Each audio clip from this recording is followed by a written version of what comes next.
Thanks to those joining me live and to those that'll be joining me on Archive D-Style here. What's going on, everybody? And of course, as I come on live, I drop shit all over the place. Look at this nonsense, bro. I mean, I just dropped all this shit. Unbelievable. Right? Unbelievable. What is the matter with you? Anyway, thumbtacks too, okay? Walk barefoot around here with this thumbtacks. Hell no. Make sure, count them. All right. Um, I wanted to come on live here, just randomly. We'll see where it takes us. You know what I mean? Let's just see where the wind takes us. Shout out to NBT Boxing. All right. Shout out to you, man. How's it going? Tone Brown says salute. Drago 619 Cali Factor says salute. Oh, there you go. Got you. All right. For those listening to archive, make sure you throw a jab at the like button. Let me tell you guys something, man. And this, I'm gonna give a shout out to Nopal. What's going on, AJ10 and A Rod? You guys stay right here. Throw a jab at the like button. Crack open a beer. Get some popcorn. Whatever we got to do. Stay right here. All right. Bob Barham and Eddie Hearn has never lied. They never told a lie, right? And he's referring to the title of the video because apparently some people need to be told this, but I don't know if you guys know this or not, but promoters and their word are not gospel. Not that I'm a religious person or anything, but you know what I mean when I say that. Okay? It's factual information, says AJ10. Now, I know AJ10 knows exactly what I'm talking about because, like I said, I want to give a shout out to Nopal, who the other day, I swear to God, and I quote,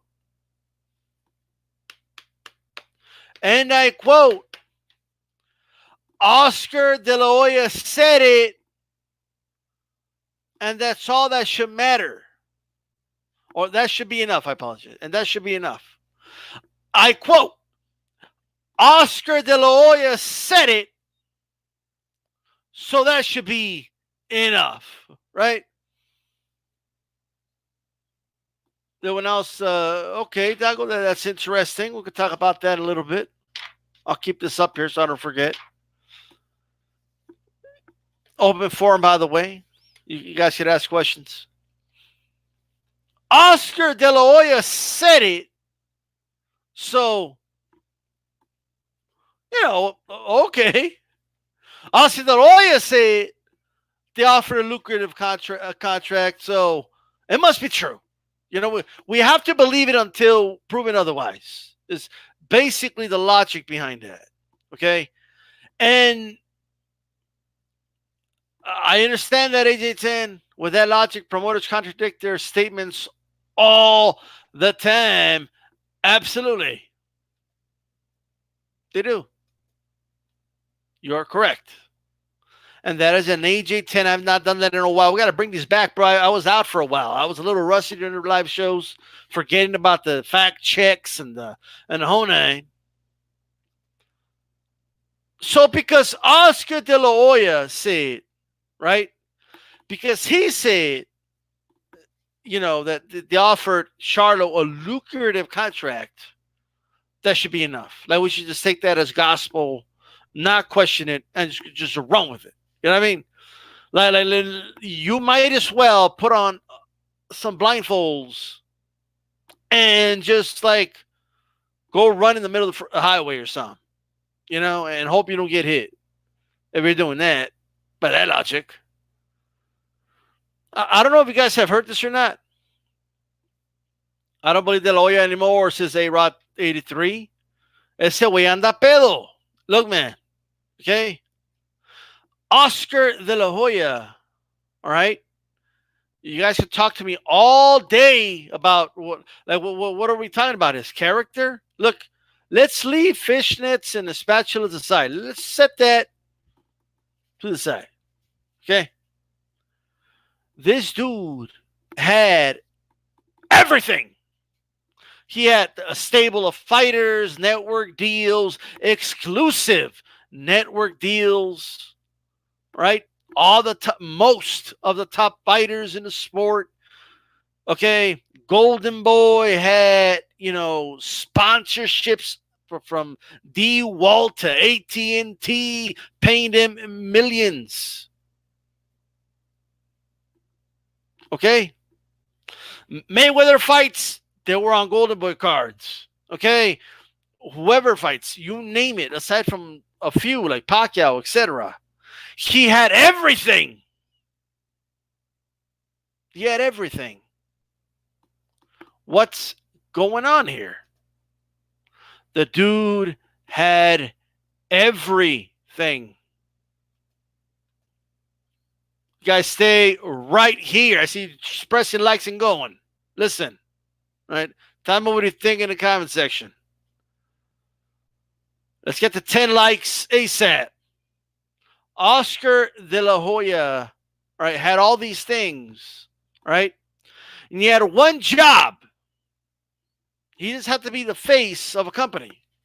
Go out there to a podium and just, announce the fighters and give thanks to everybody involved and thank the networks and just, say a few simple words to pump up the fighters. Like, oh, these guys, they could fight anybody. Oh, look at this fight. Oh, the fans are excited for this. Blah, blah, blah, blah, blah, blah, blah, blah. Right? He had all that. De La Hoya had all that. But De La Hoya had a little too much powder. De La Hoya would rather be locked up doing whatever he's doing in his own personal life, okay, in a hotel room, expecting Al Heyman and Richard Schaefer to keep just running the ship. All those things that I mentioned were the work of Richard Schaefer and Al Heyman. All those things. Not saying De La Hoya had no part of it, but the majority of it was that. De La Hoya lost all that. He lost all that when he just had one job. No, but this style, right? What's going on, G-Funk? How's it going? The funky one, if you want on, man, let me know. I could send out links, but let me know. Like, here is the reality, okay? That tells me a lot about the dude's character, right? Now, I was told, right? Oh, but this style. You could say whatever you want about De La Hoya, but he never lies about promotional fights.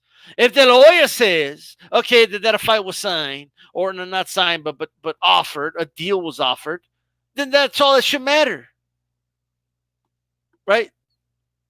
As if De La Hoya is this bastion of integrity that we have to look at, no, okay? No. Basically autopilot. That's right. 8-10. No. De La Hoya had one job, and he couldn't do it. And then now you could say, well, what does that have to do with his integrity? There's a conflict of interest. Do you really believe De La Hoya is going to come out and say, nah, we haven't offered shit. We don't want to fight him? You really think he's going to come out and say that? Even if it was true, you think he's going to come out and say that? You think he's going to say that?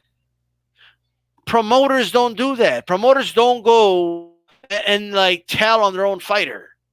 Okay, you hear the promoter say, like, man, we were trying to make that fight, but my fighter wants no part of it. You know what I mean?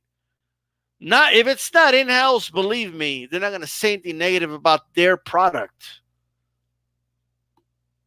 Canelo is part, all right? He is part of Golden Boy Promotions. Canelo's the biggest name in Golden Boy Promotions by far. Do you really believe that De La Hoya is going to say, oh, yeah, he's ducking Charlo? Oh, yeah, Canelo wants nothing to do with Charlo. You really believe he's going to say that?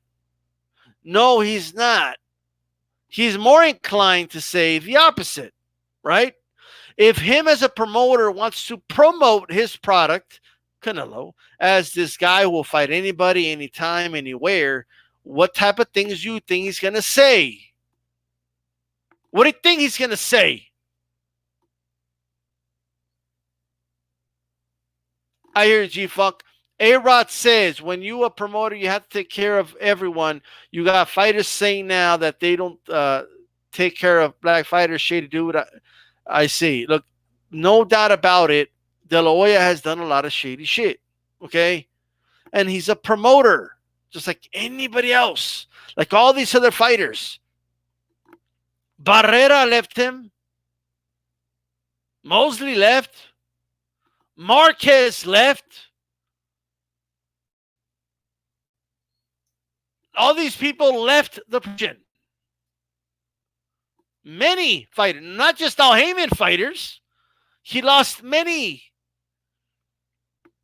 And we don't even know if after the contract Golden Boy's done, we don't know if Canelo's going to stick around with Golden Boy. We just don't know that. And the only fighter keeping him afloat is Canelo. You think he's going to say anything negative about Canelo? No, he's going to pump Canelo up. That's what he's going to do. All right? Period. It's common sense. What promoters say or do is not gospel. What they say is not the end all be all of everything, no matter what. That's not a thing. Okay? When Eddie Hearn comes out and he gives you his side of the story, okay? No evidence or just his side of something. That's not a source. That's his side of the story. That's why, he promotes his side. It's not Joshua's. Joshua's never at fault. Joshua's always trying to make things happen, right? It's all Wilder's fault. That's just the way they function. That's what promoters do. Every single last one of them.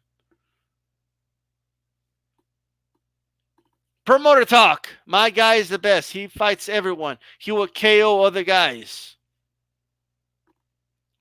Last of the Mohicans. Absolutely, AJ10.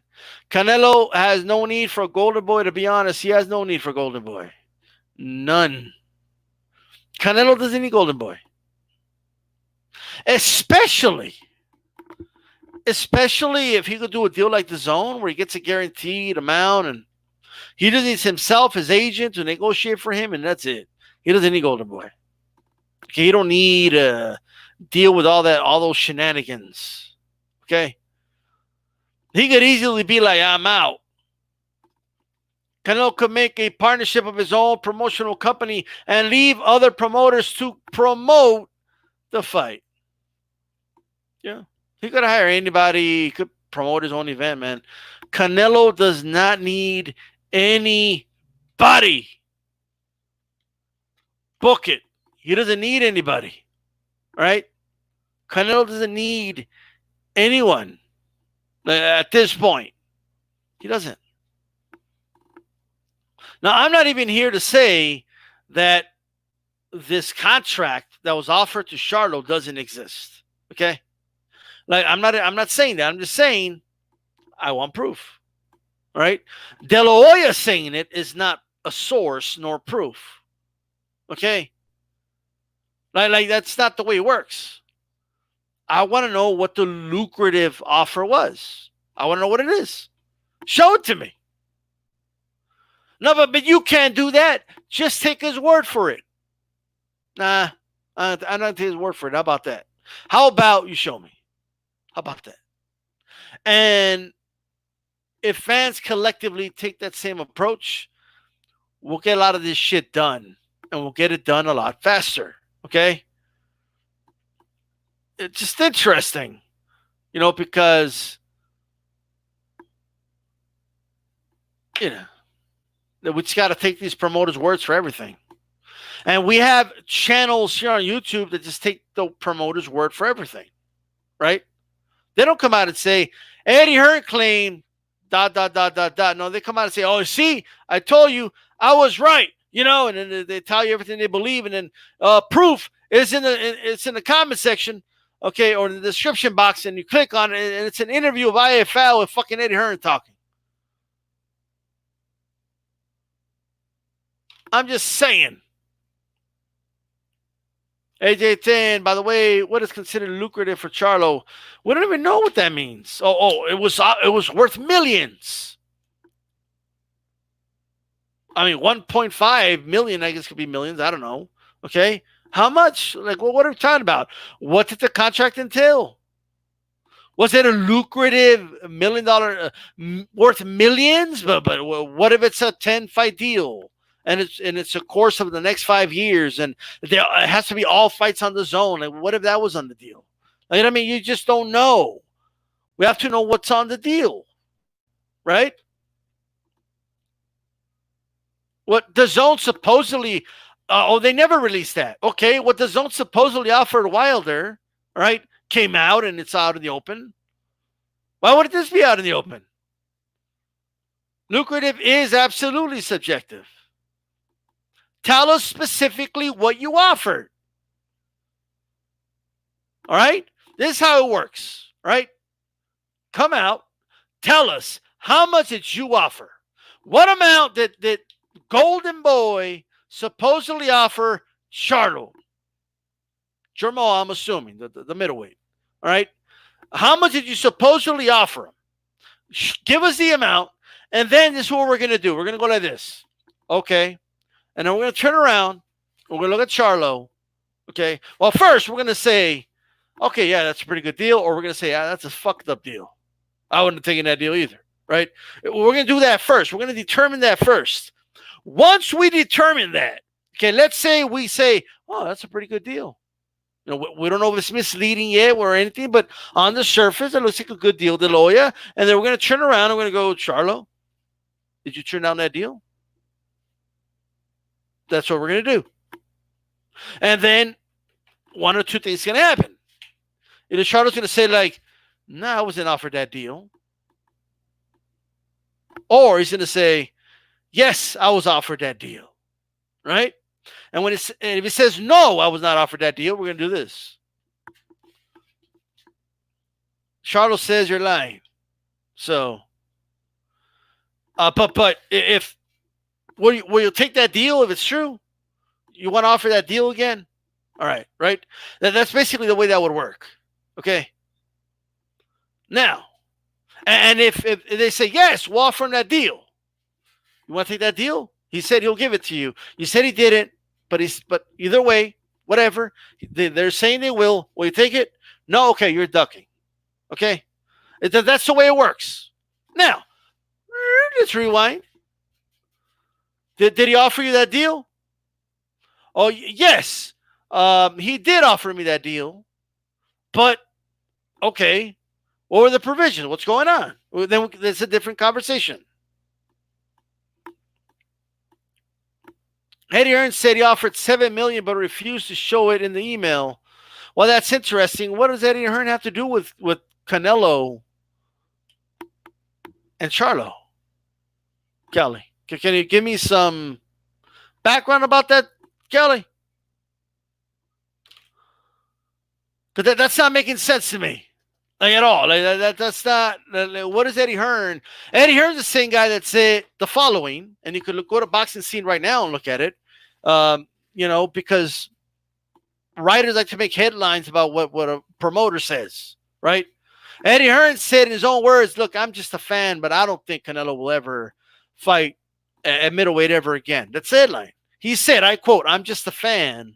Okay, but, I don't think Canelo would ever. What is he saying? He's not his promoter. He's not working directly with Canelo. Right? Oscar Loya said he offered a contract with no proof, but Canelo was franchised because he refused to fight Charlo. What contract was offered is what I want to know. Give us the details so we could turn around and then ask Charlo, and then he'll tell us what's up. I got you. I got you. Well, it is a general topic for sure because they're all fucking liars. Make no mistake about that. All right? They're all fucking lying.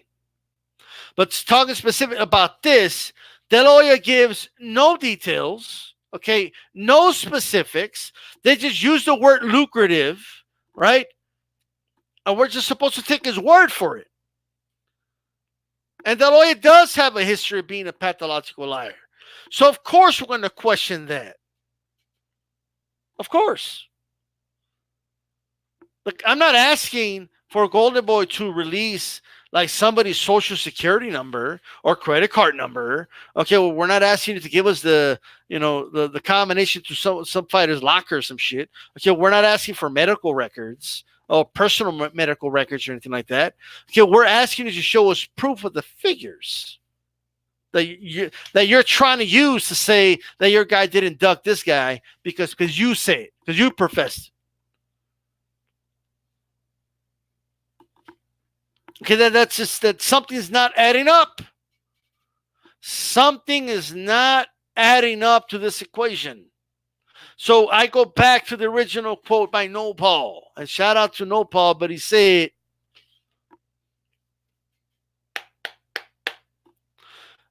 if Oscar De La Hoya said it, that should be enough. Quote unquote. If Oscar De La Hoya said that he offered a lucrative deal, God damn it, he offered a lucrative deal. Come on.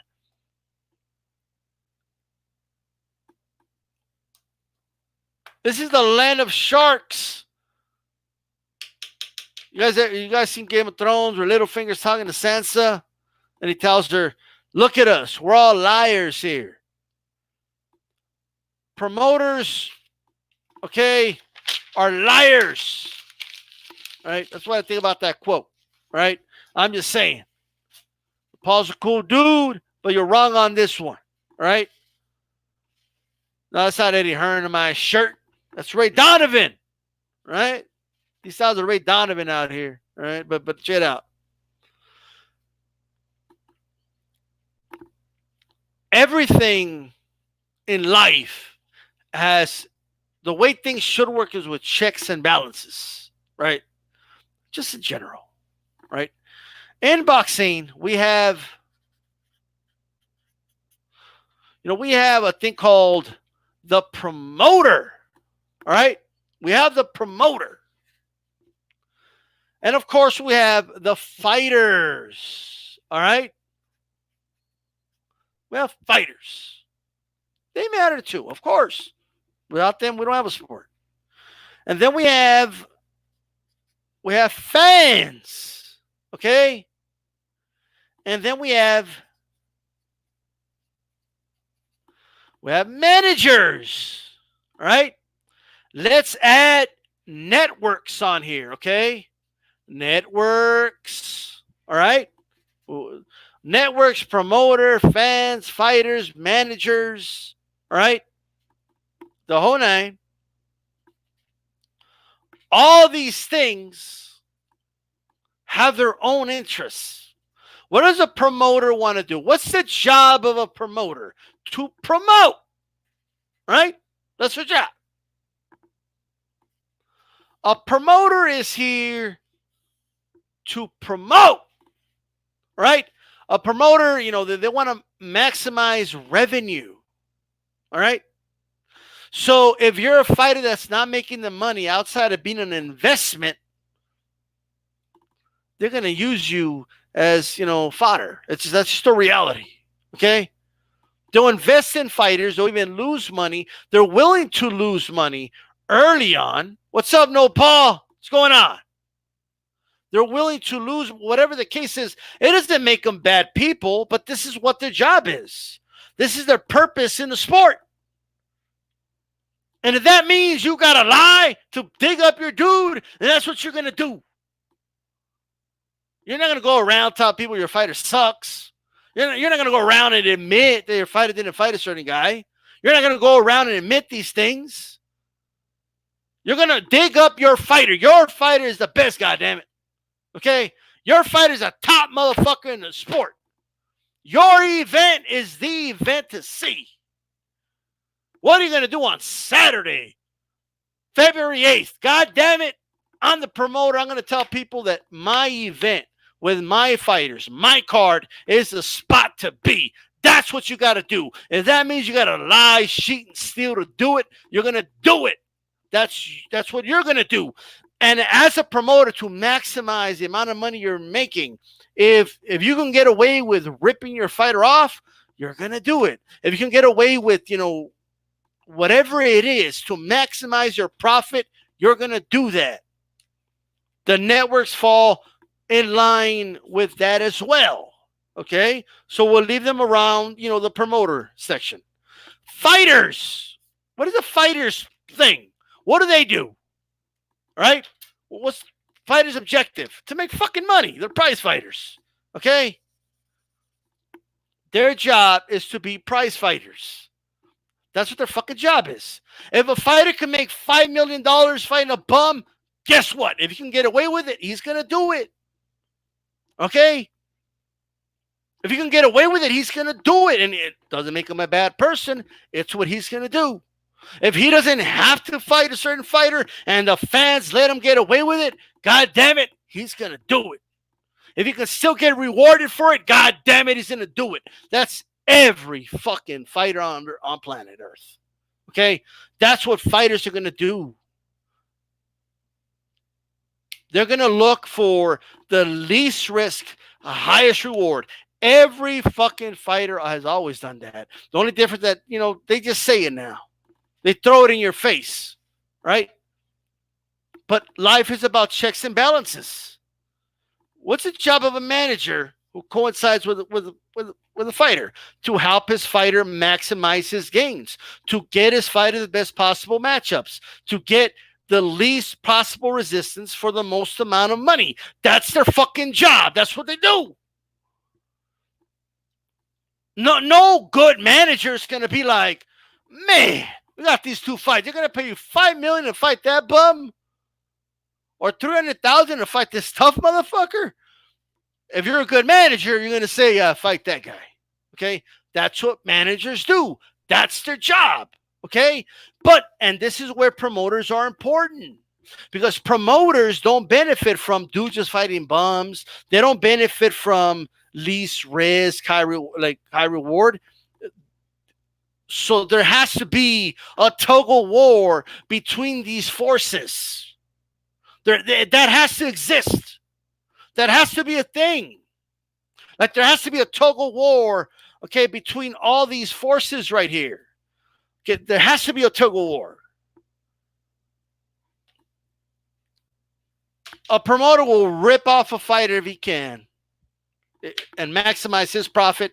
And that means putting on great fights, great shows. That's what a promoter wants to do.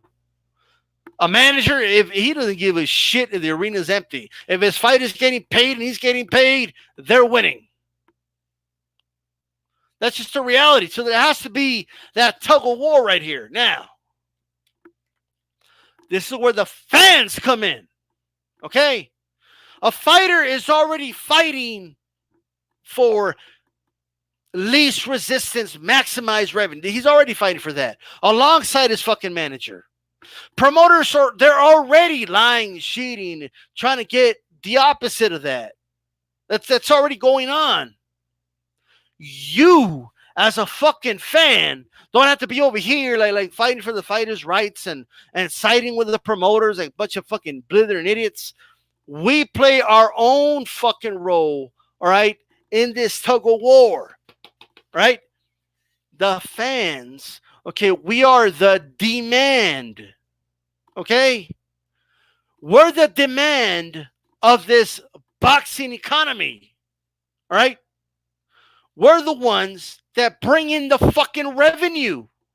We're the ones that brings any type of life to the sport. If no one was a fan of the sport, there would be no money in the sport. No one makes millions. No one gets paid. Not the promoter, not the fighters, okay? Our money is the money that's distributed between these three motherfuckers, right? The money that the fans bring to the sport, all right? It's the same money. It's just how it's distributed between these three, okay, is the deal. So how do we have an impact in the sport? How do us boxing fans impact the sport?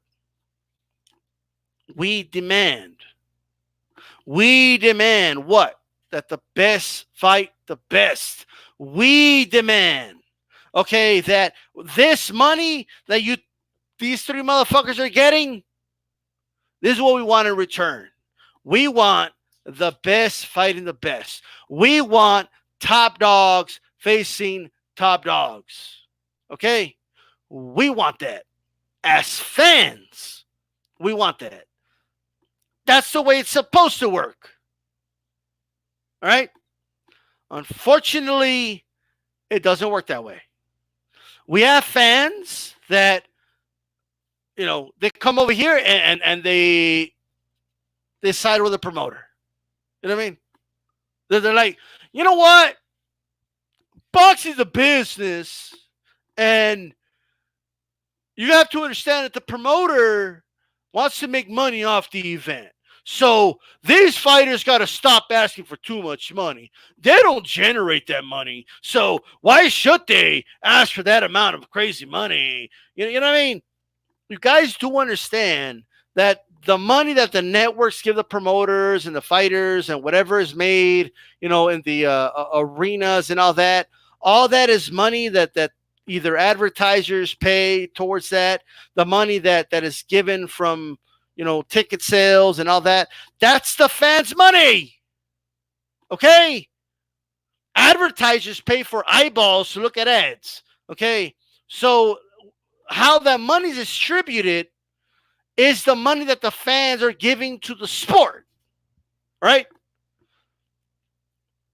Once you start going instead of being a fan, okay, and you start over here siding with promoters and shit, okay, yeah, let me tell you something, man. I understand where Bob Arum's coming from. I mean, why would he put his, top fighter in the ring with these dangerous fighters when he could make more money, milking that dude out for the next 4 years? And now, granted, as fans, we gain nothing out of that.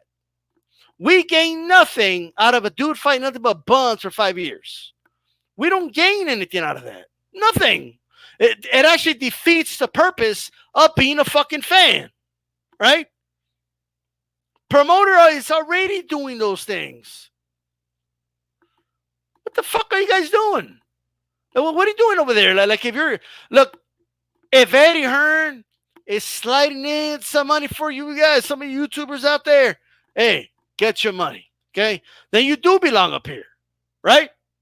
If Eddie Hearn, Bob Arum, De La Hoya are giving you money to come on YouTube and say shit that's questionable and all that, if that's true, you know what I mean? Then hey, get your money because you are up here in that case. But not me. I'm a fan. I want to see the best fights. I don't give a fuck if this dude's losing money or isn't going to make as much money. I don't care if these dudes aren't going to make as much money. I don't care if this guy's going to make it much. I want what I fucking want because all this shit is a tug of war that makes it fucking work. If everyone plays their part, we're going to have a healthy environment, a good sport, a running sport. And eventually, just like in the economy, it's all going to work out in the end. It's like trickle-down economics. That shit don't work, right? We are the demand of the sport. If there's no demand, then what are we doing? We're just walking around aimlessly, just accepting everything promoters give us. Like bam, sir, can I have another? You guys are getting slapped, okay, and you're turning the other cheek, asking for the backhand. Oh yeah, thank you, sir. Like, goddamn. Be fans. Be fucking fans. Okay? It's going to benefit the sport. Like, I am just saying. God damn it. Let me go over some of these chats here.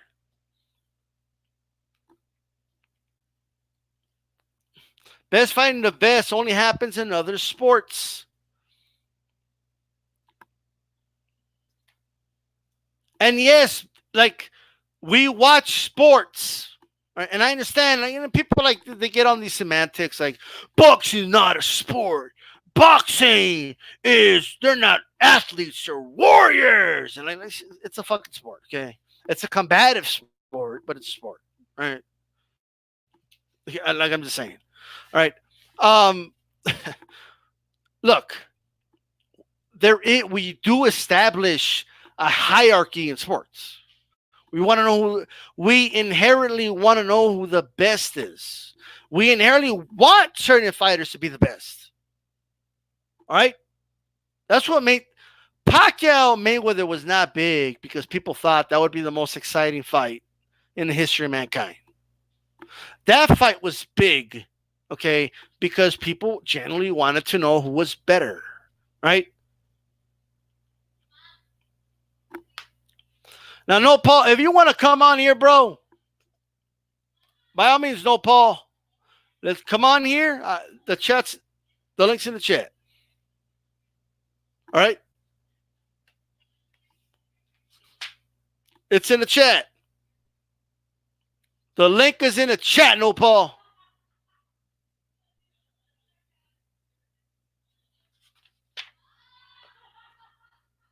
I mean, that's just a figure of speech, no, Paul. That doesn't mean anything. You could bring a gun in a fight and people would make excuses. When has Charlo ever done it? Like, that's like a figure of speech. Means nothing. That doesn't mean anything.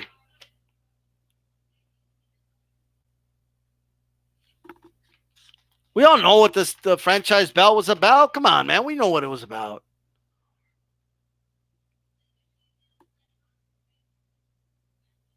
All right, you're at work. Okay.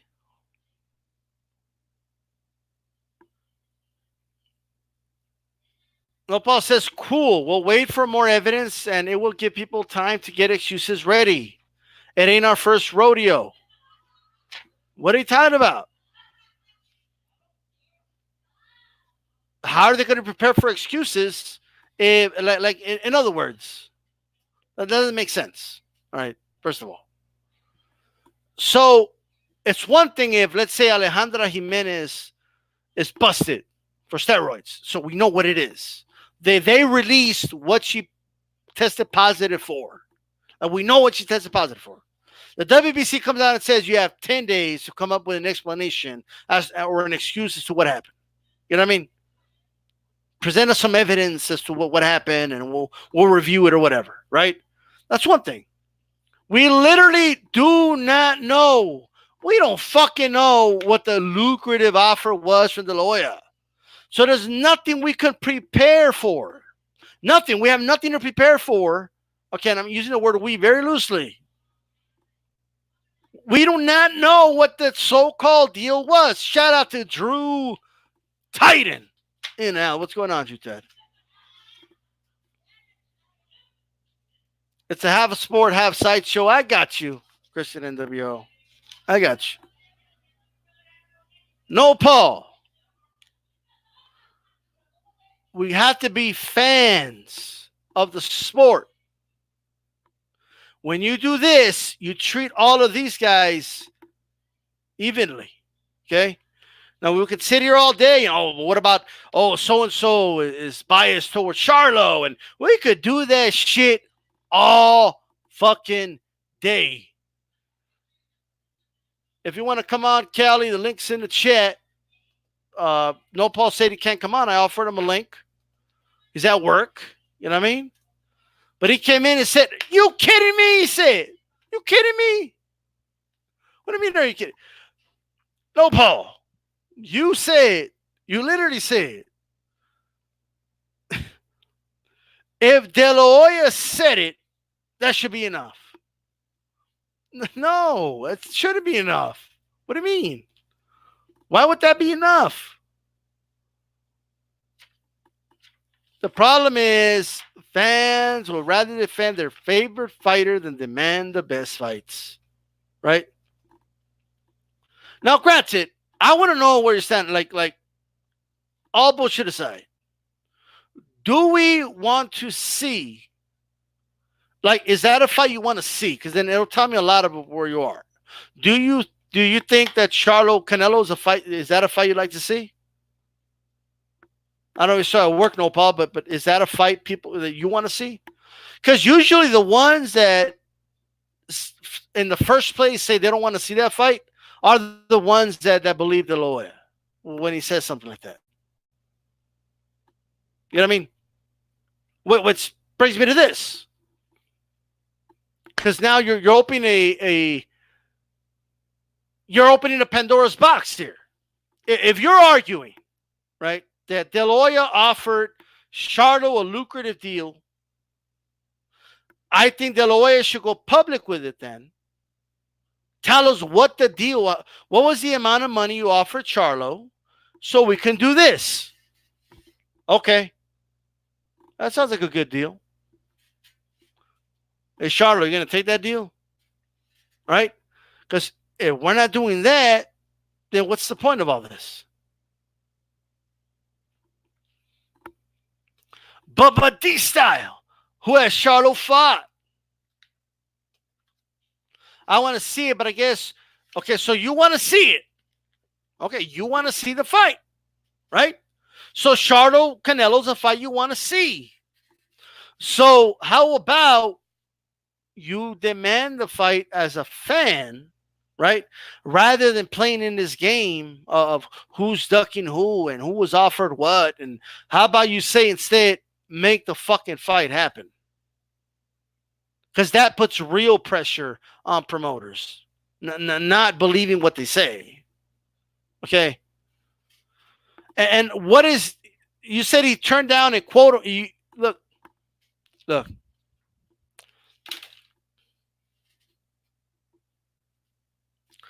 You put in quotations yourself. Okay. Like you put it in quotations yourself. Very lucrative. Okay. Very. You did that yourself. Right?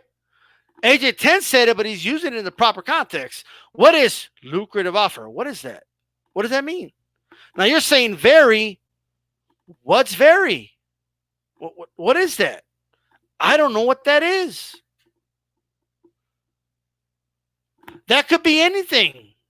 What if you offered him $100,000? We don't know. We don't know. We do not know what weight the fight was offered in. We do not know the amount of money. We do not know the options that were put in the contract. We don't know any of those things. You don't even know the details of what was offered. And if you do, I want to hear them. I would love for someone to give me the details of this lucrative offer. I would love to look at it. Like, first, tell me what it is so I can kind of decide from there. And if I like what I see, I want proof of this.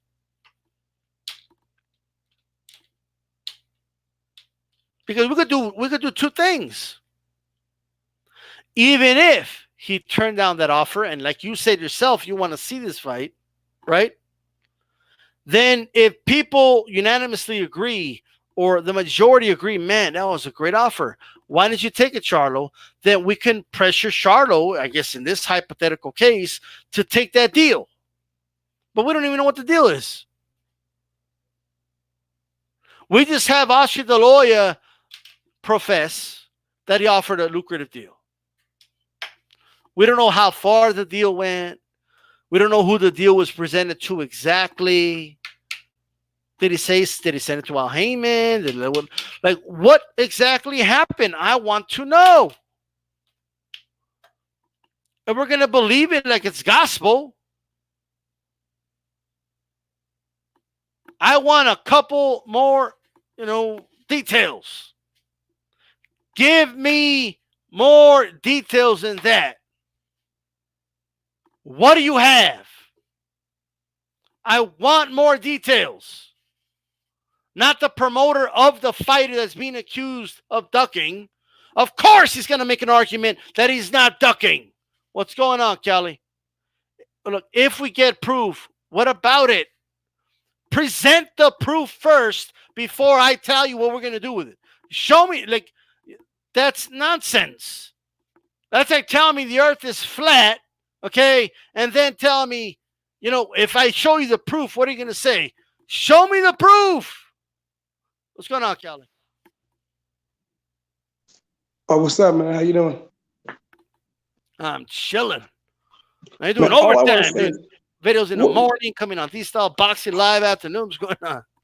But I just want to know, where did Oscar go to gain all of this credit? I mean, I'm just not trying to be funny, but where's Oscar going to get all of this credit?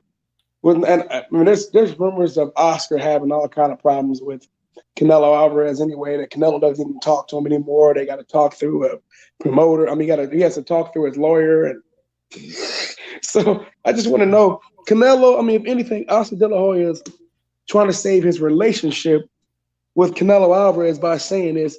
But at the end of the day, I know for a fact that the WBC approached Canelo Alvarez before he became franchise champion. The WBC approached Canelo Alvarez with an opportunity. Said, "Look, man, you can go ahead and try to become undisputed." Something that Canelo said that he wanted to do. Right. Remember, Canelo after the Danny Jacobs fight said he would fight Demetrius Andrade. He wants to become undisputed. Then all of a sudden, just like he did when Demetrius Andrade was the WBO champion at 154, stopped the fight. He said you can fight Demetrius Andrade or Jamal Charlo. You're mandatory. Those are your two options. But the WBC did not want to lose. WBC admits it's a business. The WBC did not want to lose the sanctioning fees for Canelo Alvarez. So they created the franchise belt to try to help Canelo save face, but it didn't. And also to try to maintain sanctioning fees and stay in and maintain a good relationship with Canelo Alvarez. That's all it was. That's literally all it was. Yeah, and so since they already gave Canelo, that's why Lomachenko used it as a way to avoid the Devin Haney fight. Look, man, we know what this is. It's the week. That's why it's known as the duck belt. It's known as the duck belt. That's what it's known as. Well, let's put the franchise belt aside. I am so dying to know, because Nopal himself has now conceded that he wants to see the fight, right? Okay. And he's also saying that he likes the idea that if proof is shown, that we could pressure Charlo to take it, right? You know what I'm saying? Yep. So with that said, you're admitting you don't have proof, because you're saying if we get the proof. If you had the proof, Nopal, you would show it to me. No, you know what it is? Look, man, Nopal, he's not going to admit it, man. The fact of the matter is he's on team Oscar De La Hoya. He's obviously a fan, or maybe he's a fan of Canelo. I don't know. Doesn't really matter to me. I would love to see the fight. There's no guarantee that Charlo or Canelo wins that fight, but I'd love to see it and find out. Let's see the best man win. But the fact of the matter is, man, look, you see the evidence is here right in front of your face.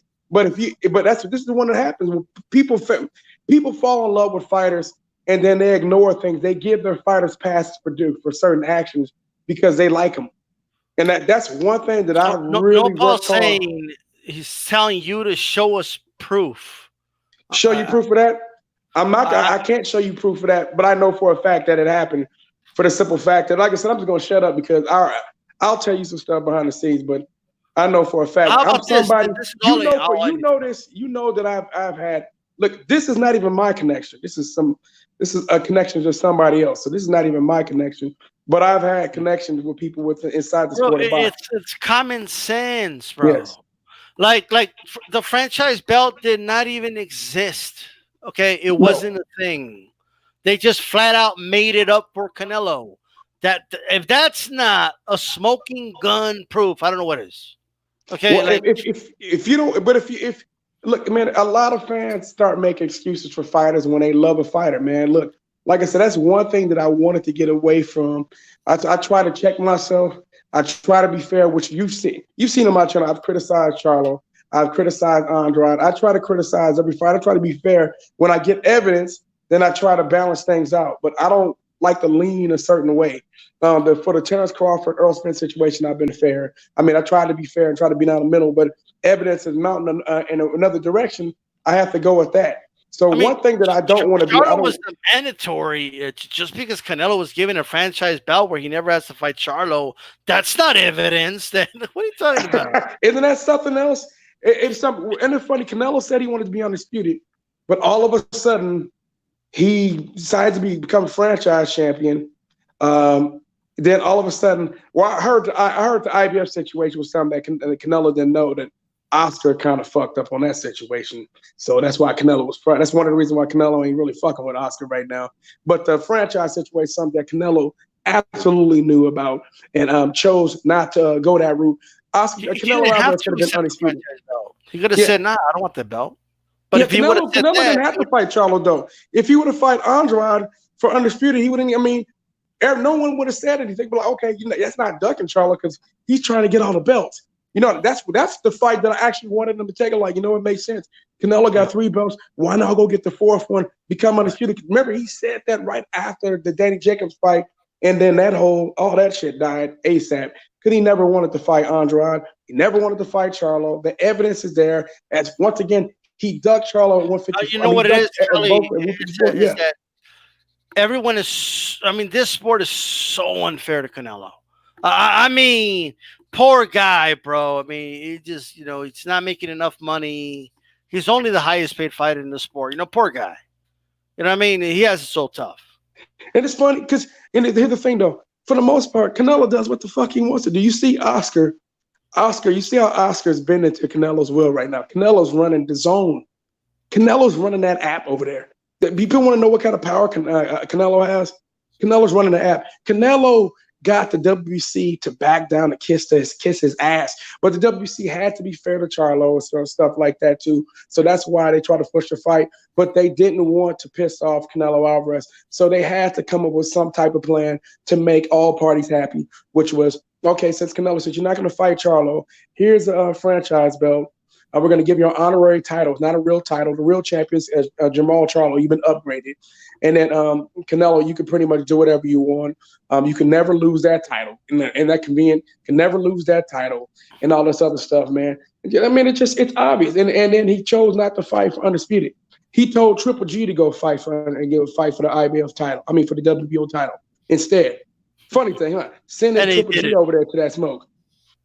Yeah. It's like, but you're the one trying to become undisputed. Why are you? Because he said Triple G is an easier fight than Demetrius Andrade, so he wanted Triple G to hold. You mentioned that, Kelly. So another thing was, hey, we don't want to see him fight Charlo. I want to see a third Triple G fight. Well, he doesn't want to fight Triple G. He said, I don't want to fight Triple G. He hates Triple G with a passion. And it's not, he knows he can whip Triple G's ass. This is one where we do know he knows he can beat Triple G. And Triple G is definitely not the same fighter he was anymore. His age, and he's taking a beating over the past few years in several fights. He's lots been taken out of Triple G. But Canelo really doesn't want to give Triple G that payday. He hates his fucking guts. He really hates his fucking. That's why you see he's talking about all these names. You see he's not talking about Triple G. It's not fair because that's not fair. It's definitely not. Remember, he walked Triple G down in the last fight, so it's not fair. He's for this one situation right here. This is a situation he literally doesn't want to pay Triple G.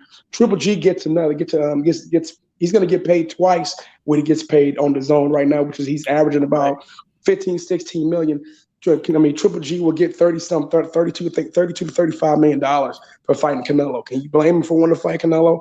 No, I got you. One more time. I mean, 30, maybe $32 to $35 million payout instead of just 16. Yeah, man. Yeah, I would have want that one little payout too. Retirement plan, if you know what I'm saying. Yeah, because Triple G is almost 40. They need to stop taking promoters' word as gospel, bro. Yes. Speaking of that, or not speaking of that, but I want to switch gears a little bit. Okay. Check out. If I want to talk about something that's out there, it's been trending a lot on social media, and it's a growing movement. Okay, this movement is growing, Kelly, and it's a flat Earth movement. And I want to talk about it because I got to tell you guys right now, if you think the Earth is flat, you're mistaken. And I know people are probably listening to this saying, "Who the fuck believes that?" Oh, it's growing. Okay. No, it really has been growing. It's really on the comeback trail.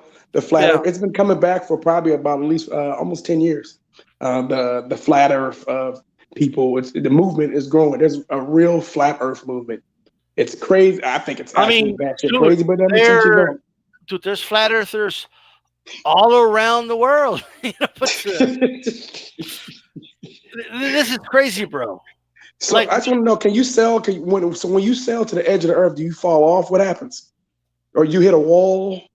What happens when you get to the edge of the earth? Well, they've gotten a little more sophisticated than that. You know what I mean? Like like back in the day, like they believe, like sellers believe, that if you keep selling, like you'll reach a point where there's the edge of the earth and you'll fall off or whatever. You know what I mean? Right. They've thought about all these things. You know what I mean? So they've come up with explanations that it's like a bowl or like, I've seen situations. So you hit a wall and then you just bounce back the other way. I guess. Like they've come up with sophisticated explanations. For it. It's like being in a tub. So it's like being in a bathtub with a boat, like a toy boat or a toy duck or something like that. But here's the thing, right? You want to know what's funny?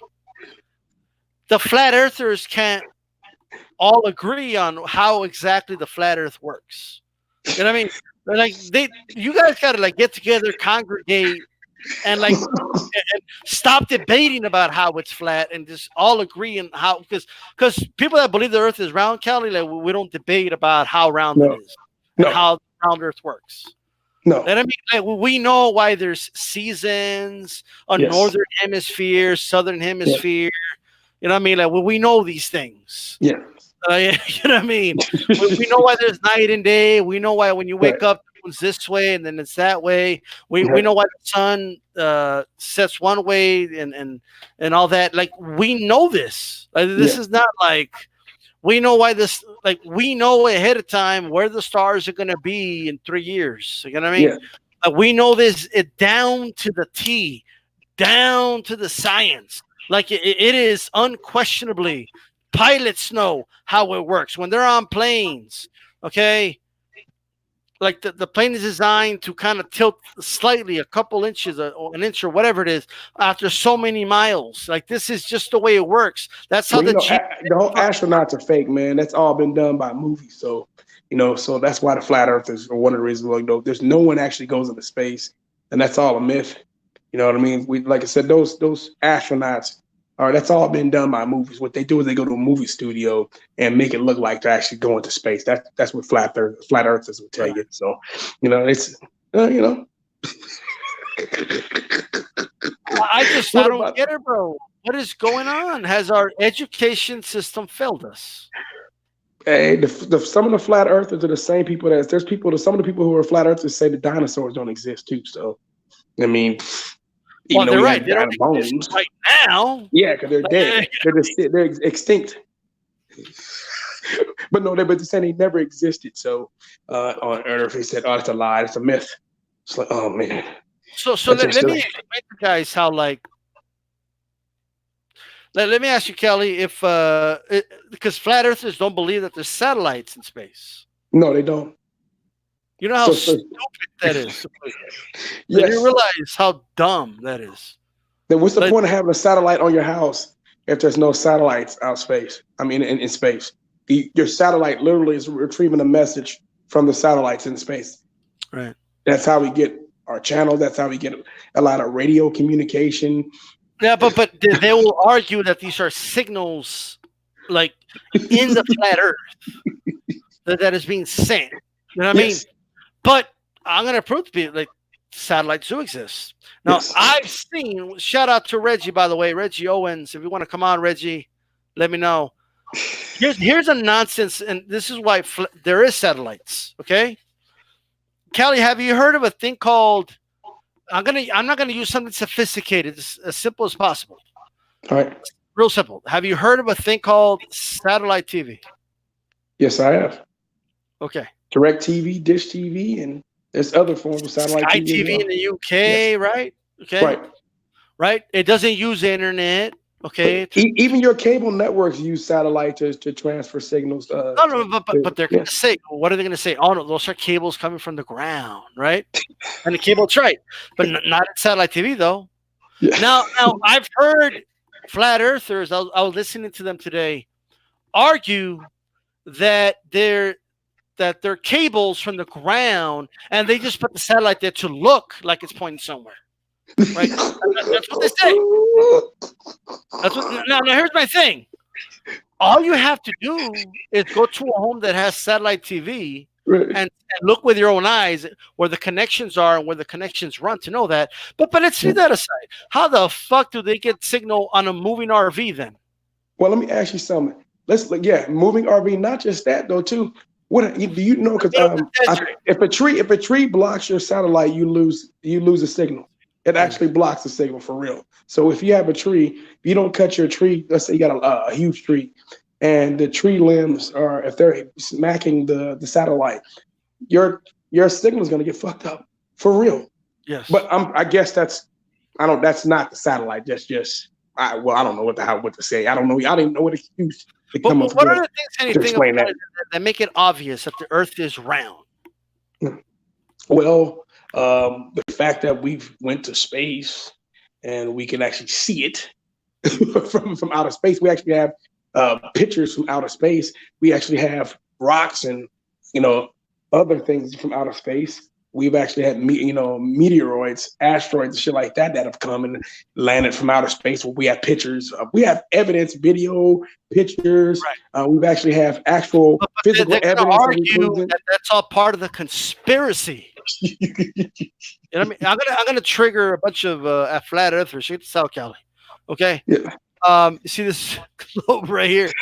Let me show you the United States. Right? It's right here. Right. Okay. Northern hemisphere, southern hemisphere, America, right? So when it's winter up here, right, it's summer down here. Right. Flat earthers don't have a good explanation for that. Okay. No, wait, you know what's funny though? It's not just that too. Like, can they explain the equator? Because I love them to explain the equator with their definition. A little too advanced for them. Okay. I got you, man. I got you, Reggie. Look, check it out, bro.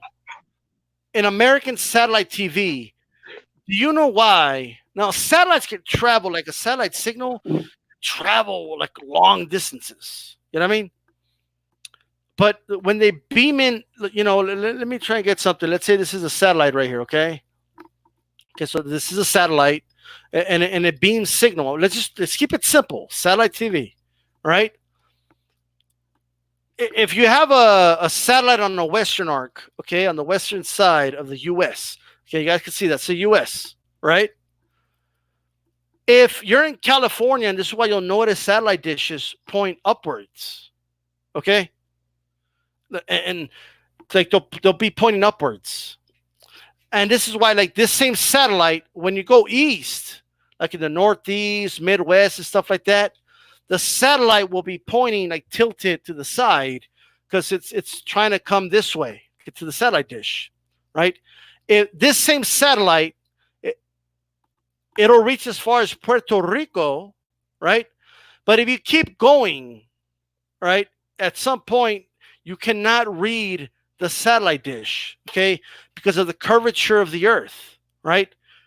The satellite, it reaches no more signal, like you said, like with the tree, right? That's just a closer distance, okay? But the farther you go, right, the farther you go in distance, because of the curvature of the Earth, the satellite dish will no longer provide a signal to you, right? Now, these satellite signals, they're very precise. If you're in El Paso, Texas, there's a specific direction that you have to point the dish. If you're in Tucson, Arizona, there's a specific way, okay, to point the dish. If you're in Carson, California, specific. If you're in Washington, D.C., specific. Do they have same thing in Hawaii and all over the world? I mean, Alaska, and even outside the United States, Philippines, because of the location, Australia. Same reason why UK can't pick up Australian channels because of the way of where Australia is located. I mean, it's where you're located determines what you can pick up. And it's just common sense here. It's just, it's scientific. It's mathematics. It's a combination of both. Like if you're right here in Cali, right? The dish is going to be pointing upward because it's beaming the signal from here. Right. If you're over here, right, the satellite dish is going to be pointing separate because it's going this way, and it's So all it depends though if it's going to be like a 36-degree angle, 47-degree angle. All it depends on where your satellite in space is located. That's where you have to point your satellite that's on your house towards that satellite. Of course, that's somebody who's actually an expert in the field working would know where to point the satellite to in order to get a signal. That's why they're trained, because they're trained to know where the satellites are. They believe that like it's deeper than this, right? So everything that we talk about, like the globe, the equator, how the seasons work, why there's a northern hemisphere, southern hemisphere, why do you even know like snipers, how they aim from a long distance, like depends, like the way I forgot the term for it. If anybody knows it, they could post it. But snipers, like from long distance when they shoot, whether they're in the northern hemisphere or southern hemisphere, how they shoot determines that, for they can have an accurate shot. All right, that's just the reality. All right, but it's all geometry, man. Angles, man. Angles is everything. They think that it's all a conspiracy. That I don't know what is a conspiracy. Like I've heard several of them. I've heard one that this round Earth quote unquote theory is to make us feel like we're small and get us away from God. Right? Yeah, that's what I heard. That's what I said. It was another way to deny God by saying that, that the Earth is round. If you're trying to that way and try to deny God. I heard some shit like that. Because the Bible says we're the center of the universe, not the sun. Right? What the Earth has made, the Bible has made references to a flat Earth. That's a whole other subject. So they just got the Coriolis effect, sniper term. Okay, it's a real thing. Okay, now a flat Earth will not explain the Coriolis effect. Okay, and now people are saying it's not worth. Yes, and I don't mean to be smug and shit like that. Okay, but we do have to call out bullshit when it's being said. No, because this is going to get taught, man. People are going to really believe this. They're going to teach this to young kids, and some young kid may run with this for the rest of their life. Will go on to school and argue his professor if he's in college that no, I don't care what you say. No matter what kind of evidence you provide me, I believe what you're saying is bullshit. This is what I was taught from my parents. This is what I was taught from my grandparents, my uncles. I don't believe you. I believe they're telling the truth. My uncle told me that if you told me that the Earth was a sphere, that you would try to explain all these reasons. How about to make some of it an conspiracy to just dismiss the facts? How about when they say this? Well, we always believed it was flat until I don't know, the Freemasons, I don't know what the fuck, decided to teach us that it's round, which is all bullshit. Right? By the way, did you know that the whole concept of like the story about Christopher Columbus believing that the Earth was round, and so he thought if he went the other way around, he would run into India and all that. Whether he believed it was round or not, I don't know. But no, Columbus was not doing an experiment to see if the world was round. Humans knew the world was round way before the Europeans knew it was round. But they already knew this. Well, that's because when it's scientific advancement helps you help people to understand that, man. It's a shame what happened to Iraq. Iraq was the most, or at least from it was like the hub for science and mathematics. Algebra, which is an Arabic word. So I also believe it's calculus. I think calculus is one too. I'm not sure. Need to go back and check for the origin of the word calculus, but I think calculus might have been I guess if someone wants B&B wants a scripture about the Bible saying that the Earth is flat. I can actually pull that up. I'll go pull it up. I've been pulling up. I've been pulling up all kind of Bible references and on a regular basis. I have no problem going to pull it up, man. Just like people didn't believe that there was rape and slavery, that God okayed that. They didn't believe that God okayed abortion. I have no problem pulling up any reference to the Bible. This is kind of what I do. Hold on, I'll be right back. So okay. My response would be: it doesn't matter what the Bible says. Like the Earth is not flat. You know what I mean? The Earth is round. This is what the fucking Earth looks like. Okay, right here. Pretty much, rough estimate. There could be some things that are false here and there.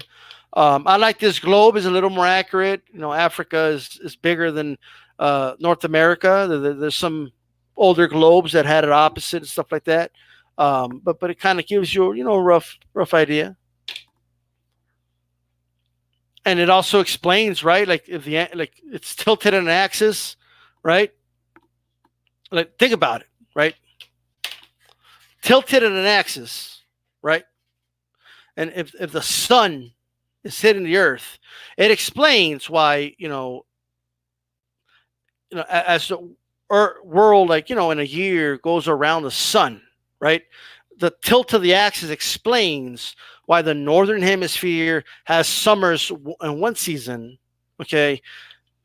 But on the other hand, when it's this way, when this part, the bottom part from the sun is being hit, it also explains why the seasons are the opposite, right? Okay, you know what I mean? This part is not getting as much sun because it's a little more higher from that tilt, right? It explains that. I mean, it's pretty common sense. Just saying, right? So this shit matters. It matters. What matters, Miguel? Look at this.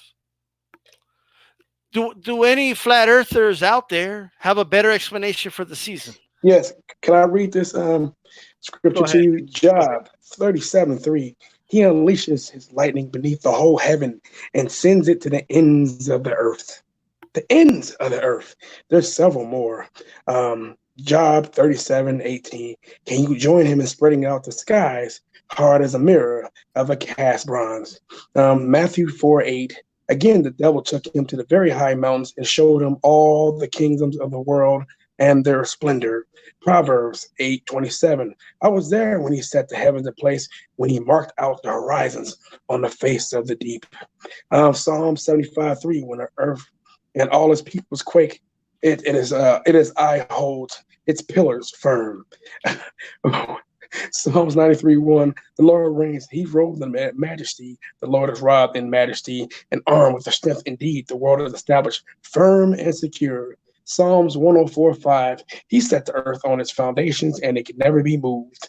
Revelation 7:1. After this, I saw four angels standing at the four corners of the earth, holding back the four winds of the earth to prevent any wind from blowing on the land or the sea or any tree. And there's more. Right, like a boxing ring has four corners. It's going to be flat, right? You there, Kelly?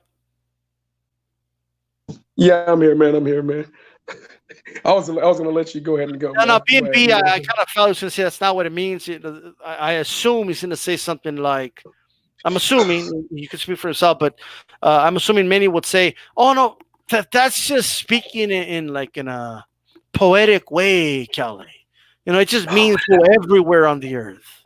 Four corners of the earth, bro. Really? No, I'm telling you, they're gonna argue. I know. He would try to say that. I know you're not going to argue, but four corners of the earth is pretty much definitive, man. He thinks you're kidding. B&B Bossy thinks you're kidding, bro. I literally read out the name of the scriptures. For real. You can look it up. Well, check it out.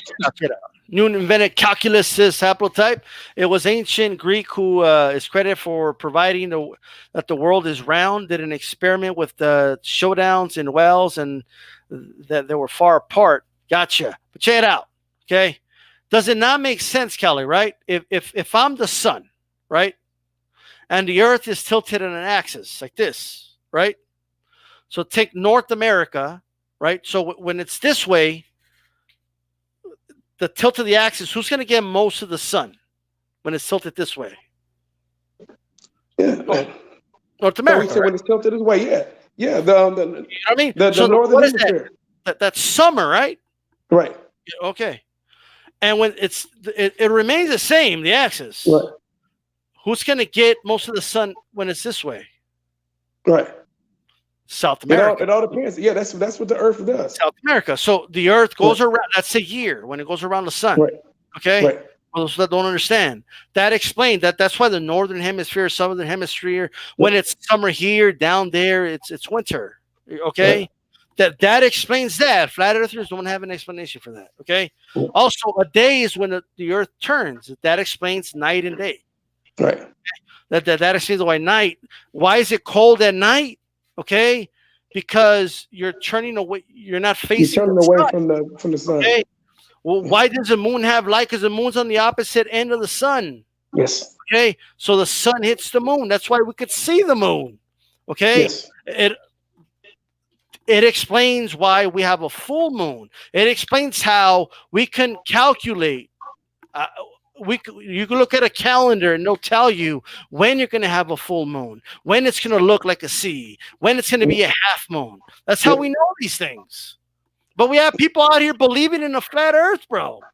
But same thing with the solar eclipse. Solar eclipse, stuff like that. When we know when that's going to come, we've been able to calculate and determine when that's going to come as well. Solar eclipse, full eclipse. We know about all of these things, and it's all for a reason.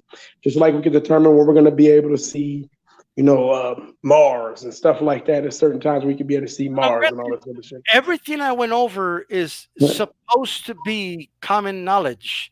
right. I honestly believe many people don't know what I just went over. No, they don't. And just like they don't know, people don't know that the sun is a star, and a star is just a big ball of gas. Yeah, Matter of fact, the funny thing, they just found holes. They just found holes in the sun. I don't know if you know about that. You probably know about it. They just found holes in the sun. really?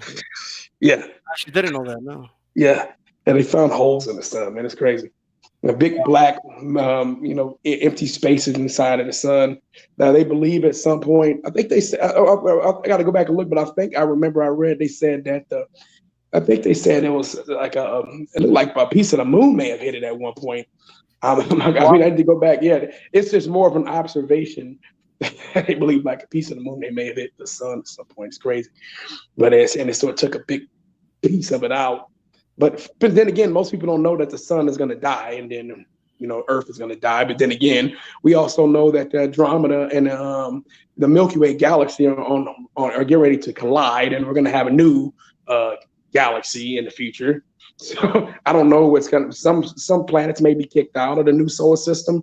We don't know. We also know that we also know for a fact that galaxies, but galaxies swallow other galaxies. What they call cannibalism. They said you've seen other galaxies cannibalize other galaxies. Bigger galaxies cannibalize other galaxies. Yeah, but what they're going to say is that that's what they want you to believe. That's what they're telling you. Yes, it's all fake. It's my. So they just want me to buy into the propaganda. You know what I mean? Like, they tell me all these things about the flat Earth, yet they can't provide any proof that it's flat. No, we don't have to. For them, it's the burden is for us, even though we've proven our side. But they don't have to do anything. Believe it or not, that's what they say. Yeah. Okay. We have guys that have flown planes, right? And they'll get like a level, right? And they'll hold the level on the plane and be like, "See, it never went off level." Here's what I found. I'm sorry about that. Okay. Like, who does that, bruh? And Apple type meant to say shadows. And good thing you mentioned shadows. So you can actually make a clock, Callie. Right? If you point a clock, I don't know which direction it is exactly, but if you point it like on the ground, you can build a clock, right? And it'll be accurate every day. It's like a circle, you know what I mean? And then you make like kind of like a little what do you call it? Like I don't know, like you make like a goddamn, I can't think of the term for it, but as the sun moves, like the shadow will tell you what time it is. You know what I mean? That's how the concept of the clock started. Right. That's how we started telling time. Yes. That's how we could, like, with our eyes, instead of just feeling like, oh, it feels like it's 5 o'clock. No, that's how we knew. You know what I mean? So, and all that, it's not possible unless you actually know that the Earth is round. Let me say one thing though, too, man. As far as B&B, because I want to respond to you, bruh. When it comes to this Bible shit, bro, I can point out there's just too many stories that are absolute bullshit. So I guess everything, so it make you feel better about it. We're supposed to pretend like a man living inside a fish for 3 days. And that's Let's I talk guess about that's it. You know what I'm saying? so Isn't that they something always else? said it was a whale, right? Yeah, they Now, said it's a whale. you know why they It said doesn't. It doesn't matter if it's a whale. If you're inside of a but, whale or a Kelly, fish for 3 days, go ahead. but let me tell you, the reason they said a whale is because one, when they started making this shit up, they didn't know a whale was actually a mammal. Yeah, some of Yeah, them. no, they did not know that. But you have to believe in science to know that a whale's an actual that actually breathes air. That's Yes, why they have to come out and get the air. But that's whatever. Okay. Um, uh, if but I'm not whales spend mistaken, significant a times whale can't underneath even them. swallow something the size of like a watermelon, bro. Yes, Okay. So once science proved, like they picked a whale because the whale's big. You know what I mean? right. It's like the biggest to them it was the biggest quote unquote fish. Like God damn a whale. Like, you know what I mean? It could be a shark. A shark will eat you. You know what I mean? But a whale, yeah, maybe he If does. you're inside a whale for 3 days, you're going to be digested, and not just that. You're not just going to be digested. Whales can be on the water for hours. But You're this gonna you're gonna whale, you're gonna you're gonna you're gonna suffocate. You're gonna suffocate at some bro, point. they said whale, okay? Because it was to them it was a big fish. Once it was discovered that it's not really a fish, a Right. whale can come out and get air. A whale cannot swallow anything bigger than this fucking globe right here. Okay. All right. Once they figured that, then they changed it. Oh no, what the Bible actually says fish, Right. not whale. And they say that like if it means anything. Like Like it makes it it like makes it it makes sound it any better. sound better. Well, one, let's leave aside, Kelly, Right. the notion that a man was inside a fish, right? Right. Which is ridiculous in itself. What fish? Can you tell me what fish it was? Now you would think if the Bible knows every intricate detail of how the man was in there, how he came out, and how he prayed, and if he like, then can it tell me what type of fish it was? Right. A circle with a stick in the middle, tap tap. All right. And how about this? How about this one question too? So Noah lived to 900 years old, and then he had a 500-year-old son. And I think he had like a 200 and 300-year-old son or some shit. Like, come on, man, really? When they said Noah was 900, that should have ended the discussion right there. Then we got this whole situation with Noah's flood, which is nonsense. A man built a giant ship, with two of each animal on Earth. You know, animals come from different parts of the earth and they require different climates. Polar bears have to stay in cold weather because they overheat really easily. Even in below freezing temperatures, You know they what? can overheat and die. Let's say that B&B is right. Let's say that we're just misinterpreting what four corners of the earth means. In my opinion, I'm gonna be honest. Primitive people wrote the Bible.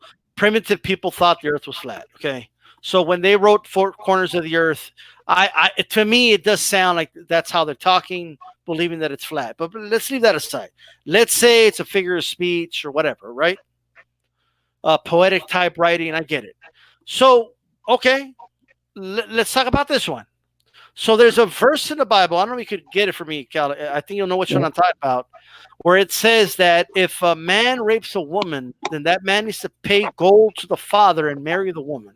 Oh, no problem. I'll pull that up for you right now. Okay. And I want to know if we're misinterpreting that one. Like I want to know if there's a misinterpretation. Like, well, what is it that we're missing? You know what I mean?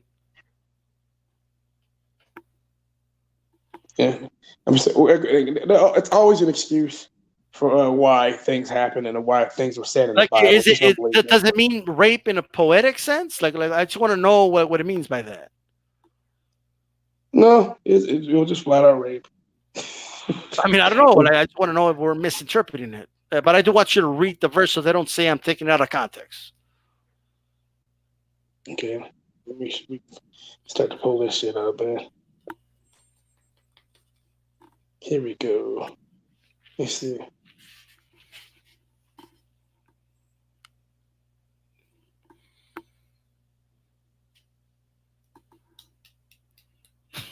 No, but you don't understand. Here we go. Here it goes right here. Oh, go ahead. Deuteronomy 22, 28, 29. If a man finds a girl who is a virgin, who is not engaged, and seizes her and lies with her, and they are discovered, the man who lied with her shall give her, the girl's father, 50 shekels of silver, and she shall become his wife because he violated her. He cannot divorce her all his days. Okay, So he just pays the father off. Can you read the beginning again? It didn't Yes. sound like rape right there, but go Yeah. read it again. If a man finds a girl who is a virgin, who is not engaged, and seizes her and lies with her, and they are discovered, and then the man who lay with her shall give to the girl's father 50 shekels of silver, and she shall which become his version of wife. the Bible are you reading? This is Deuteronomy 22, 28, 29. There's a whole bunch of them. There's other No. But which version Yeah. is it? The King James version? That sounds like a very modified version of that verse. This is let me see. This is the King James version. Okay. Yeah, there's other Deuteronomy. What was it again? There's other versions too that aren't the King James version, and this is still in it too. It's still in other versions of the Bible. No, so but what it sounds like to me there is like it sounds consensual there. If I'm honest. Right. You know what I mean? Deuteronomy. What was it again? Yeah, 20. It said 22, 28, 29. 22, 28, 29. Here it is. And the Bible also condones slavery, and they tell you to obey your slaves in the Bible. So there's one version that says if a man meets a virgin who is not betrothed, right, and seizes her and lies with her. I know what it means by seizes her. That just sound like capture. You know what I mean? And they are found, then the man who lay with her shall give her the father and the young woman 50 shekels of silver, and shall be the wife, yada yada yada, because he has violated her. But that does sound, if I'm on it, that does sound like it violated her means like the property of the father, which is kind of crazy. But Mark 12, what's Mark 12:19? Say it again. What's 12:19 mean? Mark 12:19. What is that? Hold on.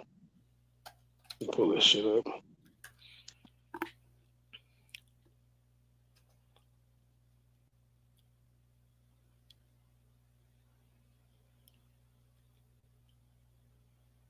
So Moses wrote for us that if a man's brother dies and leaves a wife but no children, the man must marry the widow and raise up offspring for his brother. Wow.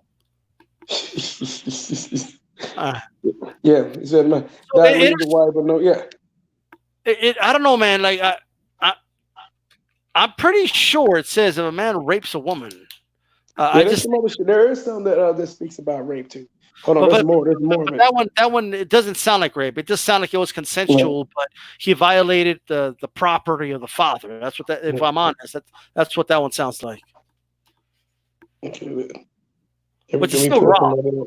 Yeah, it is. Let me pull some more up. Okay. Here we go.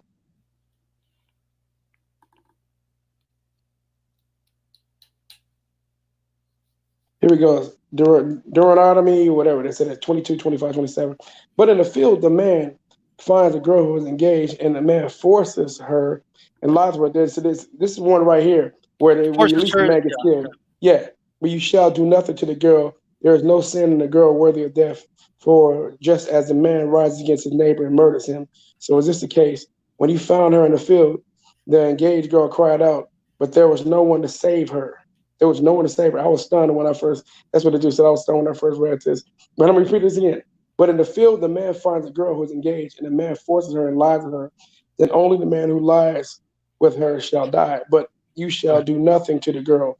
There is no sin in the girl worthy of the death. For just as the man rises against his neighbor and murders him, so is this case. When he found her in the field, the engaged girl cried out, but there was no one to save her. So this is a girl that got raped. Nothing happened. Nothing happened for her. So, and it was nothing. Like God didn't come help her. She got raped, but God didn't come help. Here we go. That just Assault. sounds like raping a woman is punishable by death. Yeah, but But the at the end it said nobody came to help her. That's what it said at the end. No one came to help her. Here's an assault against Eden.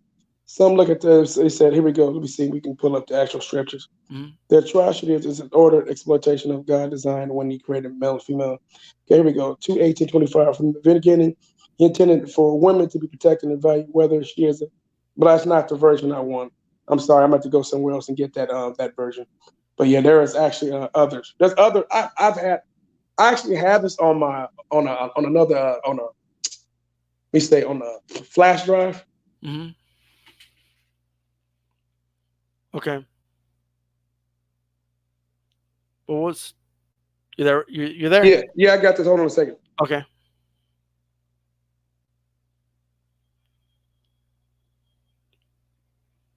So look, here's a version, Deuteronomy, and I apologize if I'm not saying these numbers right because I know there's certain ways people like to say them. 22, 28, 29. I'm totally Donald Trump when it comes to that. But if a man happens to meet a virgin who is not pledged to be married and rapes her, and they are discovered, he shall pay the father 50 shekels of silver. He must marry the young woman, for he has violated her. He can never divorce her as long as he lives. So she has to basically live with a rapist, according to this version of it, right? Now the question is, the King James version is altered by King James or whoever I don't think he wrote it. I think he had some type of shadow writer or something, but nonetheless, it was altered. See this? I agree. This seemed non-consensual, but you know.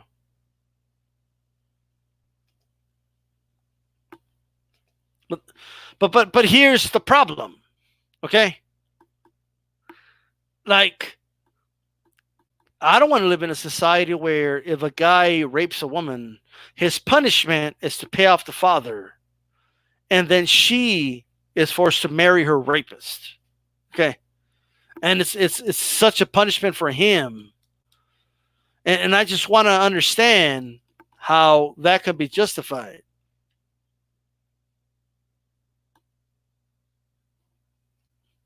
Like, I want to understand how that is, you know. King James is an how can I say it? So he has to marry her to violate her more, says Boxing Conversations, apparently. You know? I mean, that's crazy. I mean, I'm just saying. King James is the best. It's an alternated version. I mean, I think the whole thing is loony anyway. Okay, but I'm trying to get to the heart of the people that wrote it and where their mind was. Okay, King James, alternated some stuff a little bit. You know, that's under the old law of Moses. What does that mean? Hold on a second. Yeah.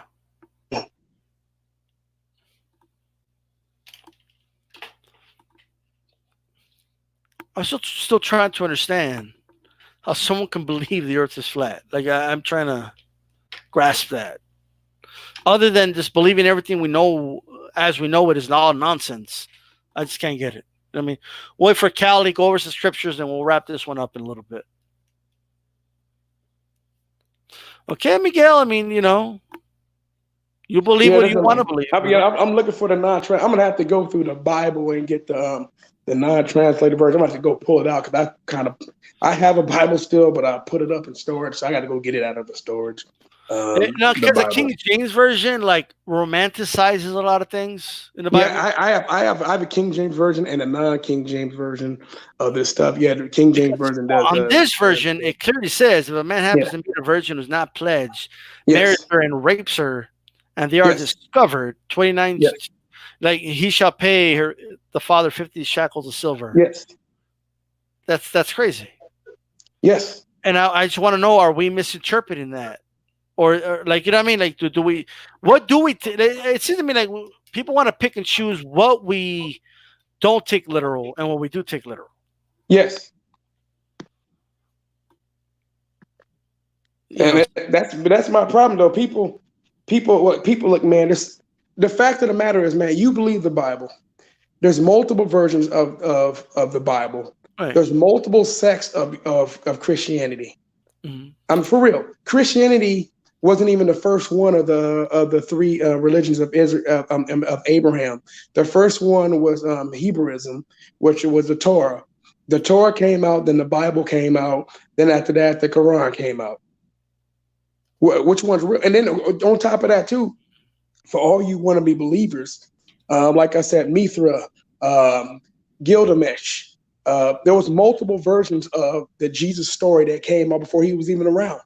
We also know that the pagan holidays, Halloween, Christmas, and Easter are pagan holidays, and it was incorporated by the Catholic Church. These are all proven things. There's documented evidence of this. Also, we also know that the Catholic Church created hell. So right. At the end of the day, for people who want to still believe in this bullshit, what you teach is on. If it makes you feel better, go ahead. I'm not gonna punish you for it, but for you not to, I mean, I always say, like, if you're gonna challenge me, at least you should question your beliefs. But the Bible condoned slavery. Slavery. Right. That's one of the reasons. If you know about Nat Turner, they used Nat Turner in the beginning before he turned against the slave masters. But they would have him read out the passages which told the slaves to obey their slave master. Right. This is a fact. This is not me making it up. So check this out. In the beginning, God created the heavens and the earth. Now the earth was formless and empty. Darkness was over the surface of the deep, and the Spirit of God was hovering over the waters. Right. And he said, "Let there be light," and there was light. God saw the light was good, and he separated the light from the darkness. God called the light day, and the darkness he called night. Right? Well, what gives the earth day?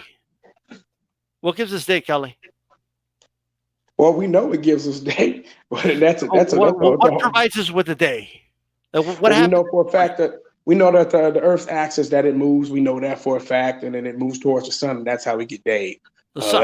That's a fact. Yes. Okay. all that part, it has a lot to do with gravity as well. We know that's part of it too. So when it's I don't know. I know this is going to drive flat earthers crazy to say something like that because I'm making it up. We know that for a fact. But let me read this real quick. Laws about slavery. Exodus 21. It said, "Now there are rules that you shall see."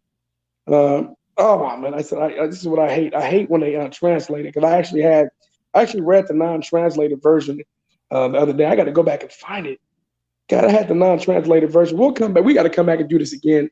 But I'll pull up I'll come back with all the non-translated versions so you guys won't think that I'm just trying to find something that fits. So you got to go all the way to verse 14, where it finally says he created the sun.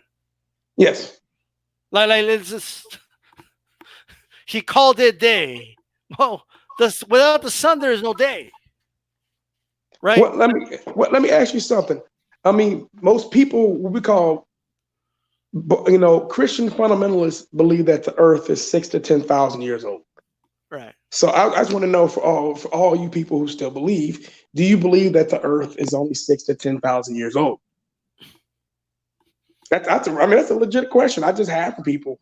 Do you believe the earth is only 6,000 to 10,000 years old?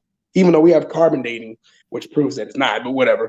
All that's a conspiracy. Yes, it is. Yes, it is. It's they're trying to confuse us. It's mind control. No. Hold on, Miguel. Christ is the light and the truth, the ways. Look, it literally says, "It shall be day." The light he called day, the darkness he called night. Let's not. Here we go again. Okay, with the he meant day, light and day as in like good. It doesn't say God created good and evil. Okay, yes. Or bullshit like that. Well, let me say this. I just want to ask Jose this. Okay, Jose, since you believe that Jesus is light, then how come in Islam they believe that Jesus is a prophet and pretty much similar to, Hebrewism. I mean, how come they don't agree with Christians? Because the father religion of Christianity is Hebrewism. That's a fact. It's not me making it up. It's a fact. By the way, did God write the Bible, Miguel? Yeah, God wrote the Bible. God also said that he's a jealous God, which is also in the Bible, but he says that he is a jealous God. You better not try to go worship any other gods. He is a jealous God. Human fucking emotions. But hey, all that shit, we supposed to cast all that to the side and act like that this bullshit is reality. But just like, why would God be jealous? I got one question real quick for everybody in the chat room. He said, have you read the Bible from the back, or you just read it? And when we used to go to church. No, I read it from front to back is what made me what I am now. I decided to do it. I'm gonna tell you, let me give you my quick story before I ask you this question. I used to be I was a Christian. I was raised Christian, and my family has a church in Oakland called Perry Temple Church. It's in West Oakland. So I went from Christian. In 1994, I switched to Islam. I was a Muslim for years. I was a Muslim for 12 years. Then I went back to Christianity. My great grandfather was Jewish. So I decided, and one day I was in church and I was like, man, I'm seeing everybody catch the Holy Ghost and I can't catch it. What's wrong? So I decided to try to read all 3 books from beginning to end. That's what I did. I read all 3 books and I laughed. That's what I did. I started laughing and I said, oh man, don't do that. Don't give up your faith yet. Don't give up your faith. Don't give up your faith. You still got to believe. So I still kept going to church. And then I used to listen to this guy named Ray Farrell, who was a political radio talk show host in San Francisco, California. And he used to make fun of the whole religion and say the big black woman in the sky. And I used to get mad and I used to turn it off because it used to offend me. So, but one day he was saying it and I was listening to it and I started cracking up laughing. I said, oh man, all right, man, I think I may be moving towards agnostic, but I still held off a little bit. But then I finally gave in and said, nah, I don't believe in this shit, man. Huh? Yeah, it took a while for me to get there, and it took a while for me to get there, but I eventually got there. And now I'm beyond that. I'm an atheist until somebody can prove to me that God exists. But as far as now, I want to ask people this: if God is omnipotent, if God is all-knowing, then how can you have free will? And if God, how can God, and if God is all powerful too, then how can you build a rock that he can't pick up? Doesn't make any sense, does it? So if God knows what you're going to do before you're born, then that means you don't have no free will. That means that he built you. Let me ask you this, right? Right. In the book of Genesis, I don't want to go through it right now, but God, God is shouting for Adam to come out because he can't see him. Right. Adam, where are you? Like he's the dude that just created the fucking universe, bro. Yes, God is all knowing. He should know where he's at. Like, what do you mean? Well, why is he like, Adam, where are you? Right. Come to me. Like what the fuck? Shouldn't he know where he's at? If you know everything about everyone, you create everybody, you know about the whole life. That has to be like some poetic type of shit. Yeah, that's what people say to excuse. I just have my faith. My faith. I said, okay, I got this question too for people. All those prayers that you pray all people, some of you guys pray every day. And almost all of your prayers fail. But one time a prayer happens, you don't think that just circumstance, or you do think that God excited to actually pay attention to that one prayer and ignore 99.9% of your prayers? That's another question that I have for people. Does he just pick and choose? Okay, today I'm gonna actually listen. I'm gonna give you one of your prayers today, but don't ask me for no more prayers. Is it like a prayer? Miguel, I'm not mocking God. Okay, I'm mocking what a man wrote about a God on a book. Right. You get what I'm saying? Like that's different, bro. Okay. I mean, I'll be honest. I do believe I'm like on the fence. You know what I mean?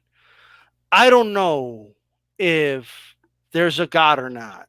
But what I do know is that no man in the history of the world has wrote down all the answers on some fucking holy book. That I do know. Okay. It doesn't mean that, look, we all live life and you know, and sometimes, you know, you kind of do hope, you know, in this world that we live in and how unfair life is, and it kind of course, you want to kind of hope that there's some light at the end of the tunnel, literally, you know, but we also have to understand that there's also a possibility that when we die, like that's it. Yep. You know what I mean? And I think that scares people. Like Well, you guys have to come to terms with that. That's a possibility. Like you may die and it's a wrap, bro. well, you know, Okay. I look at it like this. You may just be atoms. You know what I mean? You just return back to your original state of being atoms and particles. You know what I mean? I mean that's okay. You know, I look. There's people who don't believe in scientists who believe that it's our duty to not bury ourselves in caskets, to bury ourselves and fully nude and give back to the earth. You know, because our bodies can be used as fuel for plant life. And so like there's some too. Cause if you are buried underneath a tree, or if you were to buried and then you plant a tree, you will give life to that tree. You will. That the tree will use your body as a fuel source. So I mean that's science. That's actually proven. So we know that's where we have fertilizer and things of that nature. So Well, I can leave it with this quote by this isn't the, I believe this is the Iliad, but the gods envy us. They envy us because we're mortal, because any moment may be our last. Everything is more beautiful because we're doomed. You will never be lovelier than you are now. You will never be here again. Okay. So what that basically means is the reason everything matters in our life, why we want to get things done, you know, and you know why you shouldn't waste a day of your life, why you should live life to the fullest and all that, is because this could be it, right? Like if you want to believe that it doesn't matter what you do here, you know, because the problem with religion to me sometimes, bro, is that it gives off this notion that right now doesn't matter. You know, right now doesn't matter. What matters is what happened after you die. You know what I mean?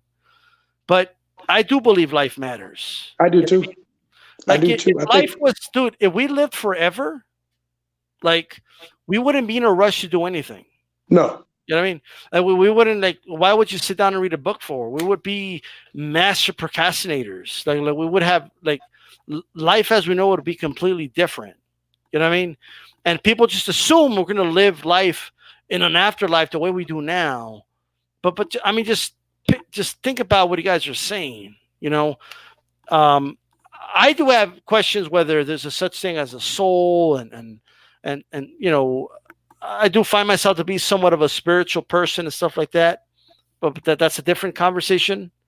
But I do know that religion, okay, as we know it, and doctrine and holy books and all this other shit, to me, it's all a bunch of horse shit. Just got to be honest. But go ahead, Cal.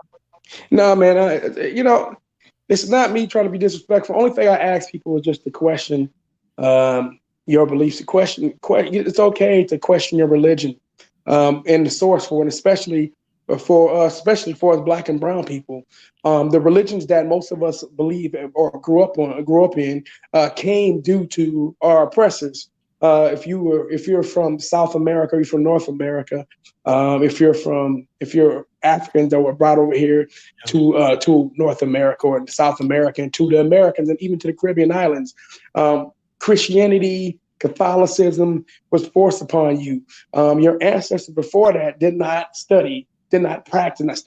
practice those religions. Those religions were passed to you through rape, through violence, through other forms of violence as well. Mm-hmm. So just remember that Catholicism, there were no missions in South America and in North America before the Spaniards came over here. So Catholicism has become the predominant religion in South America and even all the way up to Mexico, which is part of North America. And of course, we have missions here up in the United States as well. But think about that. The reasons why Catholicism took off here was because of the Spaniards. That's why that's your religion. And as far as Black folks, that's how they kept us in religion. Christianity is how they kept us Black folks slaves, descendants of slaves, or should I say slaves under control and got us to forgive and break our will and not to fight back and to remain enslaved. It was mind control. They used that to control us from a mental standpoint, not just from a physical standpoint.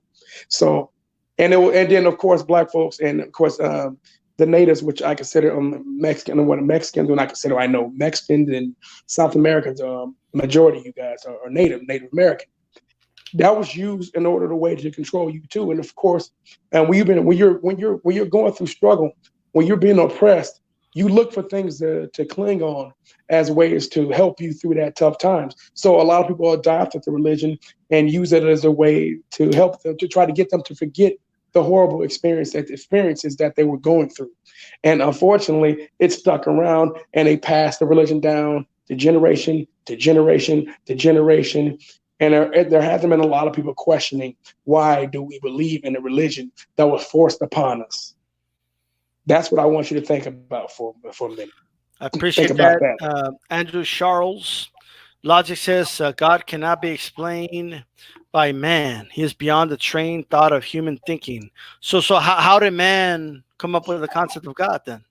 Yes. And then you're talking about theory, bro. You got logic. You don't know what, dude. Kelly, what? People don't know what theory means, bro. No, theory. Like when we talk about, they keep thinking of theory like it's an ideal. In science, theory is not an ideal. It's something that's been tested. It's been not just it's been studied by the person who was trying to figure it out. It's been tested, and then they proved it. Then it was passed on, and it was studied and reviewed by other scientists globally. That's called peer review. After they peer review it, they come to a conclusion, and that's known as a theory, which is known as a conclusion. So a theory is a conclusion. It's something that's been proven. Now, sometimes can theories be adjusted if new evidence comes up? Yes, but that doesn't mean it happens all the time. But then sometimes it don't happen at all. Some things have just been proven. Period. You know what I'm saying? Like we know that gravity exists. We know for a fact that it's like if I say, right. No human being, Kelly, has ever actually been inside the sun, right? No. However, if you study how hot the sun is, okay, they'll come up with a theory that you're going to fucking burn, okay, and be incinerated if you're anywhere near the fucking sun, right? Yeah, but they can prove that with facts and logic and reason, okay? A theory is not, well, I think that the earth was created by the spaghetti monster. That's my theory. Right. What's your proof? I don't got any. It's just what I believe. It's my theory, and that's it. Right? That's not what a theory means. A theory is not a belief. Okay? There's a difference between theories don't have leaps of faith, guys. And I don't think people understand that. Yeah. They keep saying that theory and science is not an opinion, bro. It's been studied. It's been proven, bro. It's been tested by scientists globally. Just like with science, the climatologists, like this, 95% of climatologists globally all agree that climate change is real. We can actually see it. Now we don't understand what like for example, right? None of us, and I mean none of us could prove that the only mind that exists, okay, is only your own. Like you can't prove that other minds exist other than your own. Right. Because you can't put yourself in the minds of every person. You know what I mean? Right. But however, we know that people have minds. But we know. You know what I mean? So that it's a theory that we all have minds. Okay? Like that, but people, they can't grasp that, I guess, that concept. You know what I mean? However, if something's written in a fucking book by primitive people, you know, thousands of years ago, we got to believe that, though. You know what I mean? Like, I know. So these people, and most of people who wrote a lot of people wrote the Bible were not scholars, which is one of the reasons why the Bible's let me put it this way. Gravity is a theory, right? Right. However, Kelly, if I get this little spinny thing, right? Right. And I let it go, if I just release it like this, right. Okay? The speed that it fell down to and hit the ground is going to be the same every single time. The acceleration that it falls, depending on its weight, okay? And it's always going to fall faster than this piece of cloth, okay? Every single time, okay? But gravity is a theory, all right? But we know it's real, all right? That's all I'm saying. People are not understanding that concept. So when they say it's only a theory, and let me end it with this. I keep hearing that we need to just be respectful and mindful. You guys believe that I'm going to burn in hell, okay? Now you're telling me that I'm going to burn for eternity in a pit of fire, okay? Which is the most like that's crazy. But I'm supposed I'm supposed to accept that and be like, oh, okay, I respect your belief. But if I say oh, that's nonsense, I'm not being respectful of their belief, Kelly. Yeah, well, can I ask you one quick thing before you get off too? Sure. I got to ask you. So when a baby who's only 1 or 2 days old dies, and, because religious people say, well, God must have needed them more than he needed them on earth. What does God doesn't need anything. Why would a God need a 1 day-old? For what? What does God need from a 1 day-old? Right. I don't understand it. None of this stuff makes any sense. It doesn't, and none of you, and you guys know this stuff doesn't make any sense. But it's easier because I'm gonna tell you, man. One thing we know about religion is, and it's been proven, which is why you always hear people too. But it's also in the Bible. But it's I fear no man but God. You know what I'm saying? You hear the thing. Why you gotta fear God? If God is supposed to be loving, why do you need to fear Him? Plus, doesn't make any sense. Like the creator of the universe, Kelly. Okay, the dude that created everything, the all-knowing, all-powerful, right? Like you could think of all the words, the Alpha, the Omega, the whole nine.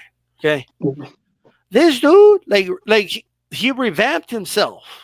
Like he went from like this jealous God and 10 Commandments, yada yada yada, to like oh, here's my son. Okay, now we're gonna change shit. Now Jesus is here, so now I'm a different God. You know what I mean? So everything from before, just discard all that and just believe in the New Testament. No, but remember, Jesus did say that, so even though, my Father has made changes, I have made changes, everything that was in the Old Testament still matters. It still holds true. Right. I was like, oh my God, this is crazy shit, man. How can anybody believe this shit? But I mean, people. I'm gonna tell you why people still believe in religion. Fear. They believe if they don't believe, they're gonna go to hell and burn. So they don't want to question. This God sounds like a promoter, bro. Like, yes, he does. Jealous God. you shall be with no other gods but me. And he said, "How dare you?" It was like a promoter. It would also sound like a jealous boyfriend. Yeah. Like, how dare you get with any other dude but me?